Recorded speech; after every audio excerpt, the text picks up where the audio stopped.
डालने के लिए पहुंचे। और इसी बीच उत्तर प्रदेश के डिप्टी सीएम केशव प्रसाद मौर्य क्या कहने सुनाते हैं कि जिस प्रकार से ओबीसी का आरक्षण छीन करके कर्नाटक के अंदर मुस्लिमों को देने का काम किया गया है, यह ओबीसी के अधिकारों में डाका डालने का प्रयास है। भारतीय जनता पार्टी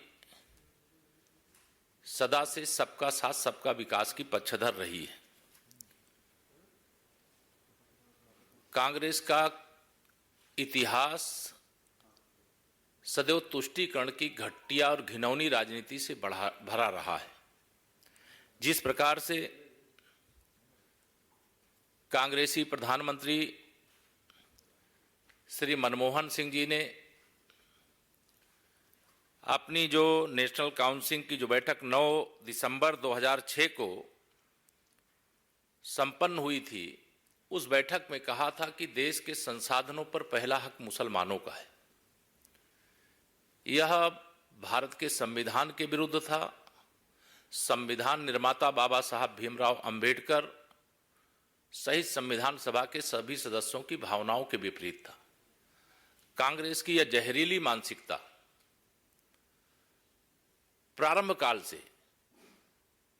मैं बाबा साहब जी का एक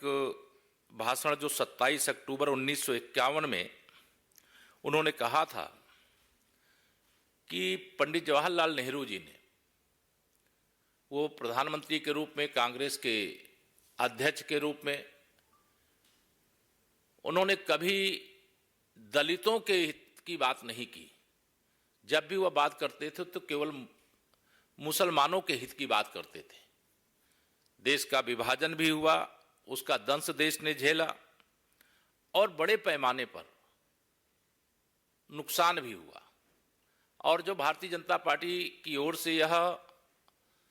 आरोप है कि देश के संसाधनों पर पहला हक मुसलमानों का है, यह प्रधानमंत्री के रूप में मनमोहन सिंह जी ने एक बार नहीं, दूसरी बार भी मुंबई की एक प्रेस कॉन्फ्रेंस में उन्होंने इस बात को दोहराया भी था कि इस देश के जो संसाधन है उस पर पहला हक मुसलमानों का है। कांग्रेस के ही द्वारा कर्नाटक के अंदर मंडल आयोग की सिफारिश जो आई थी, उस सिफारिश के अनुसार जिन मुस्लिम समाज के लोगों को उस सूची में शामिल नहीं किया गया था, उनको भी आरक्षण देने का फैसला कांग्रेस की कर्नाटक सरकार ने किया है। कर्नाटक के अंदर जो ओबीसी का आरक्षण छीन करके मुस्लिमों को देने की शुरुआत है, यह कर्नाटक मॉडल कांग्रेस और उनके युवराज श्री राहुल गांधी जी पूरे देश में लागू करने के लिए जो अपना घोषणा पत्र लेकर के आए, उस घोषणा पत्र से भी स्पष्टता है कि उनका लक्ष्य इस देश के अंदर जो ओबीसी है, एससी है, एसटी है, उसके अधिकारों पे डाका डालना और घुसपैठियों को, जिसे वह अपना वोट बैंक मानते हैं, उसको सौंप देना, इस खतरनाक सोच के खिलाफ आज मैं कहना चाहता हूं कि कांग्रेस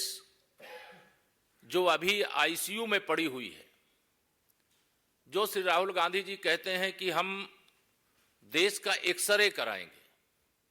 और एक्सरे करा करके देश के जो भी संसाधन है, देश की जो संपत्ति है, देश की जो पूंजी है, उसे किसे सौंपेंगे। यहां हमारा ओबीसी हो, एससी हो, एसटी हो, उसके पास संसाधन नहीं है, बहुत उसकी सीमित शक्तियां हैं, बहुत सीमित साधन है, लेकिन कुछ ना कुछ है। लेकिन जो घुसपैठिए हैं उनके पास यहां पर कुछ नहीं है। और वह जिस प्रकार की साजिश कर रहे हैं, उस साजिश से ये पता चलता है कि कांग्रेस ओबीसी का जो हिस्सा है उसको छीन करके वो मुस्लिमों को देना चाहती है, एससी एसटी के अधिकारों को लूटना चाहती है, उस पर डाका डालना चाहती है। जिस कांग्रेस पार्टी को एक गरीब माँ बाप का बेटा, एक पिछड़े वर्ग से आने वाले प्रधानमंत्री श्री नरेंद्र मोदी जी, जिन्होंने आजादी के बाद सबसे अच्छा काम किया, जिन्होंने सबका साथ सबका विकास किया, जिन्होंने देश में 25 करोड़ लोगों को गरीबी रेखा से बाहर निकालने का काम किया, उनको आप 10 साल सहन नहीं कर पा रहे हो। हजारों नहीं, मैं कहूं कि लाखों गालियां और अपमान भरे शब्दों का प्रयोग कांग्रेस के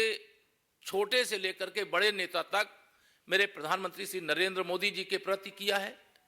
प्रधानमंत्री श्री नरेंद्र मोदी जी के प्रति अपमान भरे शब्द इसलिए प्रयोग किए जाते हैं क्योंकि वह ओबीसी वर्ग से आते हैं।